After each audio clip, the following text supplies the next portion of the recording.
दोस्त आप लोग कैसे हैं। तो आज हम लोग जानेंगे किसके बारे में, पंच प्रयाग के बारे में जानेंगे। किसके बारे में जानेंगे? पंच प्रयाग के बारे में। जो एग्जाम में बहुत सारे गवर्नमेंट एग्जाम में क्या करता है, पंच प्रयाग के बारे में पूछता है। किसके बारे में? पंच प्रयाग।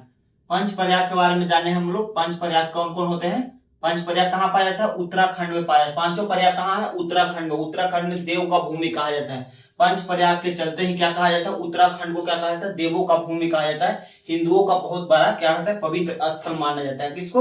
उत्तराखंड को। आइए हम लोग देखते हैं पांचों प्रयाग के बारे में। पांचों प्रयाग कहाँ है और कौन कौन नदी से आकर मिलती है उसके बारे में जानेंगे। कौन कौन से नदी मिलती है, कौन कौन से प्रयाग में। आइए हम लोग जानते हैं पंच प्रयाग के बारे में। पहले हम देखेंगे संतोपत। यहाँ का है संतोपत ग्लेशियर है। सबसे पहले यहाँ देखेंगे हम लोग कहा है संतोपत ग्लेशियर उत्तराखंड से निकलते हैं। और यहाँ गंगोत्री ग्लेशियर है। कौन सा ग्लेशियर है? गंगोत्री ग्लेशियर है। ऐसा कौन सा, इधर कौन सा है? संतोपत ग्लेशियर है। संतोपत ग्लेशियर से अलकनंदा नदी निकलती है। कौन सी नदी? अलकनंदा। अलकनंदा नदी निकलती है। कौन सी नदी निकलती है? अलकनंदा नदी। कहां से निकलती है? संतोपत से निकलती है। संतोपत ग्लेशियर से निकलती है। अलकनंदा नदी निकलती है। और इधर गंगोत्री ग्लेशियर से कौन सी निकलती है? भागीरथी नदी निकलती है। भागीरथी। कौन सी नदी निकलती है? भागीरथी। कहां से निकलती है? गंगोत्री ग्लेशियर से निकलती है। गंगोत्री ग्लेशियर से निकलती है। अब हम लोग देखेंगे पांचों प्रयाग के बारे में। जो एग्जाम में क्या करता है, पूछता है कौन कौन से नदी आकर मिलती है। यहाँ मिलती है कौन सी? धौली गंगा और अलकनंदा। धौली गंगा और अलकनंदा जहां मिलती है उसे कौन सा प्रयाग कहते हैं? विष्णु प्रयाग कहते हैं। उसे कौन सा प्रयाग कहते हैं? विष्णु प्रयाग। कौन कौन सी नदी? धौली गंगा और अलकनंदा। धौली गंगा और अलकनंदा जहां मिलती है उसे कौन सा प्रयाग कहते हैं? विष्णु प्रयाग कहते हैं। कौन सा प्रयाग कहते हैं? विष्णु प्रयाग कहते हैं। अब हम लोग नंदाकिनी। नंदाकिनी और अलकनंदा। नंदाकिनी और अलकनंदा जहां मिलती है उसे नंद प्रयाग कहते हैं। कौन सा प्रयाग कहते हैं? नंद प्रयाग। ये याद करना आसान है, नंदाकिनी से और नंद प्रयाग।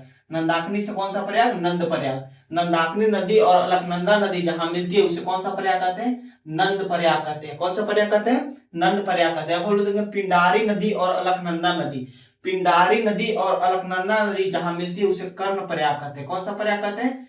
कर्ण प्रयाग कहते हैं। कौन सा प्रयाग कहते हैं? पिंडारी नदी और अलकनंदा नदी जहां मिलती है उसे कर्ण प्रयाग कहते हैं। कौन सा प्रयाग कहते हैं? कर्ण प्रयाग कहते हैं। अब हम लोग देखेंगे किसके बारे में? मंदाकिनी नदी के बारे में। मंदाकिनी नदी। मंदाकिनी नदी कहां से निकलती है? केदारनाथ से निकलती है। केदारनाथ से निकलती है। ये भी कहाँ है? उत्तराखंड में स्थित है। यह केदारनाथ ग्लेशियर कहाँ है? उत्तराखंड में स्थित है। केदारनाथ ही बहुत ही पवित्र स्थल माना जाता है हिंदू धर्म का। आइए हम लोग देखें केदारनाथ। केदारनाथ ग्लेशियर से कौन सा नदी निकलती है? मंदाकिनी नदी निकलती है। कौन सी नदी? मंदाकिनी नदी। कहां से निकलती है? केदारनाथ ग्लेशियर से निकलती है। केदारनाथ ग्लेशियर से कौन सी नदी? मंदाकिनी नदी निकलती है। अब हम लोग देखेंगे मंदाकिनी नदी और अलकनंदा नदी। मंदाकिनी नदी और अलकनंदा नदी जहां मिलती है उसे रुद्र प्रयाग कहते हैं। कौन सा प्रयाग कहते हैं? रुद्र प्रयाग कहते हैं। कौन कौन सी नदी? मंदाकिनी नदी और अलकनंदा नदी। मंदाकिनी नदी और अलकनंदा नदी जहां मिलती है उसे क्या कहते हैं? रुद्र प्रयाग कहते हैं। कौन सा प्रयाग कहते हैं? रुद्र प्रयाग कहते हैं। अब हम लोग देखेंगे भागीरथी और अलकनंदा। यह पूर्ण रूप से दोनों बड़ी नदियां आकर जहां मिलती है उसे कौन सा प्रयाग कहते हैं?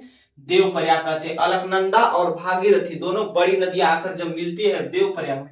कहा मिलती है? देव प्रयाग में। कौन कौन सी नदी? अलकनंदा नदी और भागीरथी जहां मिलती है उसे देव प्रयाग कहते हैं। और यहीं से क्या होता है? गंगा नदी का निर्माण होता है। क्या होता है? गंगा नदी का यहीं से क्या होता है? निर्माण होता है। यूपी बिहार होते हुए कहां चली जाती है? बंगाल की खाड़ी में गिर जाती है। कौन सी नदी? गंगा नदी। यहीं से पूर्ण गंगा का क्या होता है? निर्माण होता है। गंगा नदी का यहीं से क्या होता है? निर्माण होता है। बहुत लोग क्या करते हैं कि गंगा नदी के बारे में बताते हैं। गंगा नदी कहां से निकलती है? गंगोत्री से निकलती है। गंगोत्री से तो निकलती है और यह अलकनंदा से भी निकल आकर मिलती है और यहाँ पूर्ण रूप से मिलती है। उसी को क्या कहा जाता है? गंगा नदी। यहाँ से पूर्ण रूप से कौन सी नदी हो जाती है? गंगा नदी हो जाती है। अब हम लोग नहीं बोलेंगे कि गंगा कहां से निकली है? गंगोत्री से निकली है। अब हम लोग बोलेंगे कि अलकनंदा और भागीरथी जहां मिलती है वहां से क्या होता है? गंगा नदी का निर्माण होता है। वहां से क्या होता है? गंगा नदी का निर्माण होता है। अब एक और पूछा जाता है कि टिहरी बांध कौन सी नदी पर है? टिहरी बांध कौन सी नदी पर है? टिहरी बांध यहाँ पर है। टिहरी बांध यहाँ पे भील गंगा नदी है। भील गंगा। भील गंगा यहाँ पर एक और क्या है? नदी है भील गंगा। भील गंगा और भागीरथी। भील गंगा और भागीरथी जहां मिलती है उसी यहीं पे बनाया गया है टिहरी बांध। कौन सी बांध बनाया गया है? टिहरी बांध। कौन सी नदी पर बनाया गया है? भागीरथी नदी पर बनाया गया है।